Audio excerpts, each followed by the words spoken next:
ബെന്നിച്ച, നിങ്ങൾ വന്നു കയറിയിട്ട് ഇത്ര നേരമായിട്ടും ഒരക്ഷരം പോലും എന്നോട് മിണ്ടിയില്ലല്ലോ.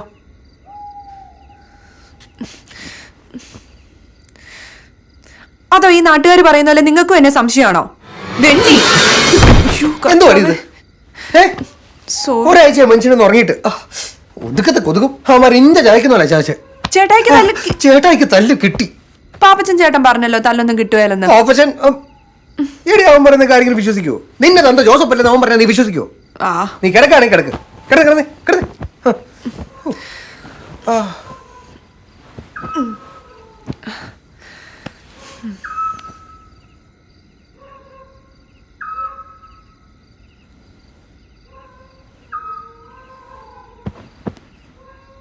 സിസ്ലിക്കുട്ടി, നിങ്ങൾ എന്നെ അടി കെട്ടാഞ്ഞ്. എന്തോന്നാ? നീയും പാപ്പച്ചനും എന്നെ കെട്ടാഞ്ഞിന്ന്. ഓഹോ, അപ്പൊ നിങ്ങൾക്ക് എന്നെ ഇപ്പോഴും സംശയമാണല്ലേ? അതിന് നീ വേറെ ആളെ നോക്കണം.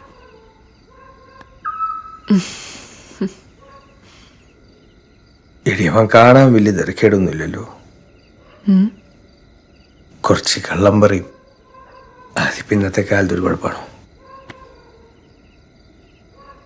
നിനക്ക് മക്കളുണ്ടായതിന് ദേ സ്റ്റേഷനിൽ കിട്ടിയതിന്റെ വാക്ക് ഞാൻ ഇവിടെ തരും കേട്ടോ. മിണ്ടാതെ കടന്നോ. സിസ്ലി, എടിയാ കഥയൊന്ന് പറഞ്ഞ്. സിസ്ലി കുട്ടി, ആ കഥയൊന്ന് പറഞ്ഞ് ഇങ്ങോട്ട്. ഞാനൊന്ന് കേക്കട്ടെ. പറയണോ?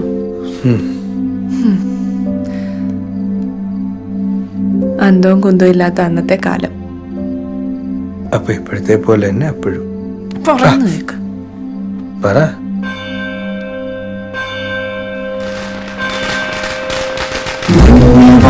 സ്വർഗമഖിലം പഞ്ചഭൂതഗണമിവിടെ മണിക്കുട്ടിയെ, നിന്നെ ഓട്ടം കുറിച്ച് കൂടുന്നുണ്ടേ. നിന്നെ പിടിച്ചാൻ കെട്ടിയിടും. ഇതാ വന്നേ. പിന്നെ വന്നേ.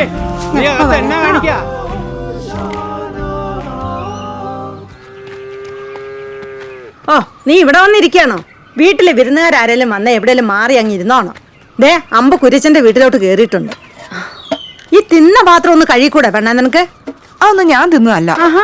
മൂത്ത മോളും കെട്ടിയോനും വന്ന അമ്മച്ചിക്ക് എപ്പോഴും വെപ്രാളോ. നമ്മളെ പോലെ താള് മൂപ്പിച്ചത് വല്ലതും തിന്നുവോ പോളി? അവന് നല്ലത് വല്ലതും വെച്ചുണ്ടായി കൊടുക്കണ്ടായോ? വക്കീല് വരുമാനോടുള്ള ഒരു സ്നേഹം. അതേടി, നീ പാപ്പച്ചനെ സ്വപ്നം കണ്ടോണ്ടിരുന്നോ? എടി, അവരുടെ ചായ്പില കിടക്കുന്നൊരു ഓർമ്മ വേണം. അവന് പോലും ആ തന്തയുടെ അടുത്തൊരു വിലയില്ല, അറിയോ നിനക്ക്? പിന്നെ അവിടെ കേറാൻ നിൽക്കുന്ന നിനക്ക്. പാപ്പച്ചൻ ചേട്ടൻ പാവാ, പനിനീർപ്പൂവിലെ രാഘവനെ പോലെ. അയ്യാ, അവിടെ ഒരു പനിനീർപ്പൂവും പാപ്പച്ചനും. നിന്നെ എപ്പ കെട്ടിയെടുത്തതാടാ? നീയാണോ പോത്തിനെ വെട്ടിയത്? എടാ, ഒരു പോത്തിനെ തിന്നാനത്തെ സമയം എടുക്കാറില്ലോടാ. ഇങ്ങനെ തെക്ക് വടക്ക് നടന്നാ മതിയോ പാപ്പച്ച? എന്തെങ്കിലുമൊക്കെ പണിയെടുത്ത് ജീവിച്ചൂടെ? ഇഷ്ടപ്പെട്ടില്ല. ഒരു അയൽവാസി എന്ന നിലയിൽ ഞാനൊന്ന് ഉപദേശിച്ച ഒരു വക്കീല് അവനെ കാണുമ്പോ ക്രിമിനടിയാ. ഒരു ചവിട്ട് വെച്ച് കൊടുത്താലുണ്ടല്ലോ, വല്ല കോപ്പി അടിച്ച് പാസ്സായതായിരിക്കും. കോപ്പി അടിച്ചിട്ട് നീ പാസ്സായില്ലല്ലോ. കൊണ്ടൊന്ന് വളം വെച്ചിട്ട് കാര്യമൊന്നും ഇല്ലല്ലോ. ഈ അപ്പൻ എന്തിന്റെ കേടാണ്? എന്നെ കാണുമ്പോ ചൊറിച്ചിലാണല്ലോ. തന്തയായി പോയി. ആ പട്ടിയോടുള്ള സ്നേഹം പോലും എന്നോടില്ല. ഒരപ്പനും മോനും നല്ലൊരു ദിവസമായിട്ട് പള്ളി പോയിട്ടില്ല. നിന്റെ ചെവി എന്താ പൊട്ടിയിരിക്കണോ? എടാ, പട്ടി കുറയ്ക്കുന്ന കേട്ടില്ലേ? അതിനെ കൂട്ടിക്കട്ടെ മേലെ.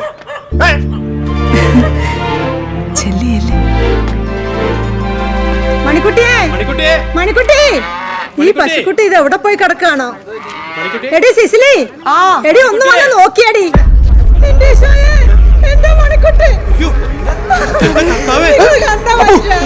എന്താ മണിക്കുട്ടി ഈ പട്ടി? നമ്മുടെ മണിക്കുട്ടി കണ്ടോ എങ്ങനെ പട്ടി? എന്താ മണിക്കുട്ടീനെ ഞാനിതെങ്ങനെ സഹിക്കുവേ? ഇപ്പൊ കൂടി പാല് കുടിച്ചു പോയുള്ളേ. ഈ കാലമാണിന്റെ പട്ടി എന്റെ മണിക്കുട്ടീനെ. അയ്യോ, അതെങ്ങനെ വളർത്ത ശീലം വേണ്ടേ? കൊന്നു തിന്നുന്നതല്ല പാരമ്പര്യം. എന്താ മണിക്കുട്ടി, ഇതിനൊരു പരിഹാരം നിങ്ങൾ ഉണ്ടാക്കി തന്നോണം. എന്നാലും എന്റെ മാതം ചേട്ടാ, ഇതിനെയൊക്കെ അഴിച്ചു വിടാമോ? പിള്ളേർ നടക്കുന്ന വഴിയല്ലേ. ഇതൊക്കെ സംഭവിച്ച പോലെ മനുഷ്യർക്കും ആയിരുന്നെങ്കിലോ? അതിനെ അയാളങ്ങ് ചുട്ടു നിന്നോളും. അത്ര തന്നെ പറഞ്ഞിട്ടുണ്ടല്ലോ. കുലുക്കൊണ്ടോ നോക്കിയേ.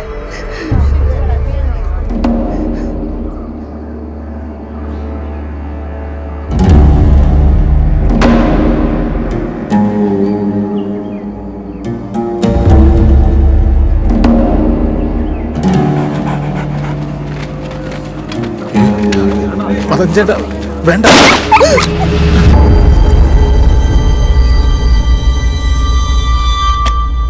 അയ്യോ അമ്മേ, മണിക്കുട്ടി കിണറ്റി കിടക്കുന്നേ.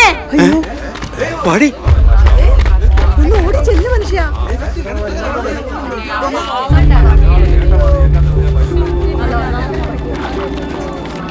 മാറി നോക്കട്ടെ. നീ ആ ചായപ്പിന്ന് കയറതിൽ എടുത്തുണ്ടോ?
അപ്പൊ പട്ടി കടിച്ചു കയറിയെന്നെ?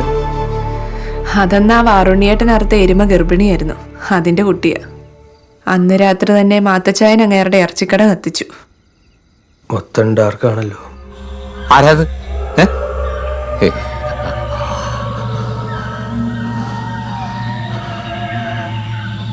ആത്മാക്കളെ ഒന്നല്ല ഇപ്പൊ പേടി. ഇതിനിടയിൽ വല്ല ഫോറസ്റ്റുകാരും വന്നിരിക്കുന്നുണ്ടോന്നാ.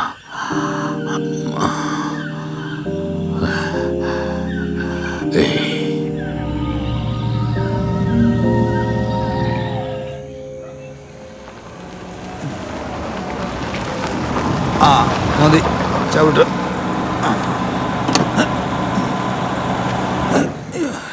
കർത്താവേ, പോകുമ്പോ വലിയ വീടായിരുന്നല്ലോ. ഇവിടെ ആക്രിവേലയ്ക്ക് പകുതി വിറ്റോ? ജാമ്യം കിട്ടിയാ? ഇല്ല, ഒന്ന് മുള്ളിയച്ച് വരാൻ പറഞ്ഞ് ജഡ്ജി വിട്ടതാ. അയ്യോ, എൻ്റെ ആങ്ങളയ്ക്ക് സുഖക്കുറവൊന്നും ഇല്ലല്ലോ അല്ലേ?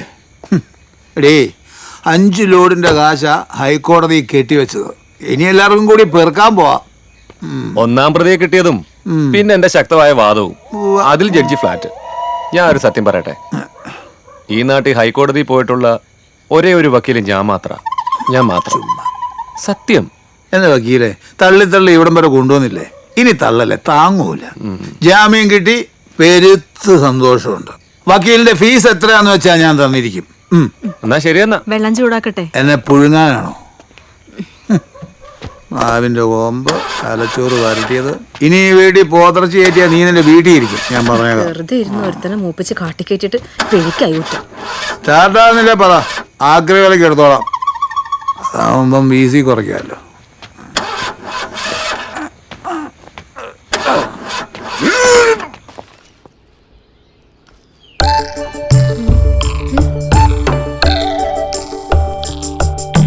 പാപ്പച്ചൻ ചേട്ടൻ പറയുന്നതേ ജയിലൊക്കെ ധീരമാരി കിടക്കുന്ന സ്ഥലമാണ്.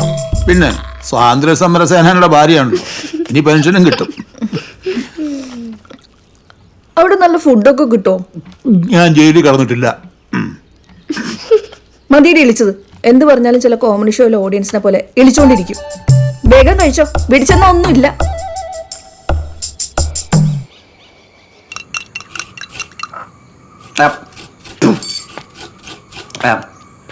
ഈ മെക്സിന്ന് കേട്ടപ്പോൾ ഞാൻ ആദ്യം വിചാരിച്ചത് കാട്ടിൽ നിന്ന് കിട്ടുന്ന ഏതൊരു കറുത്തൊരു കായാന്നാ.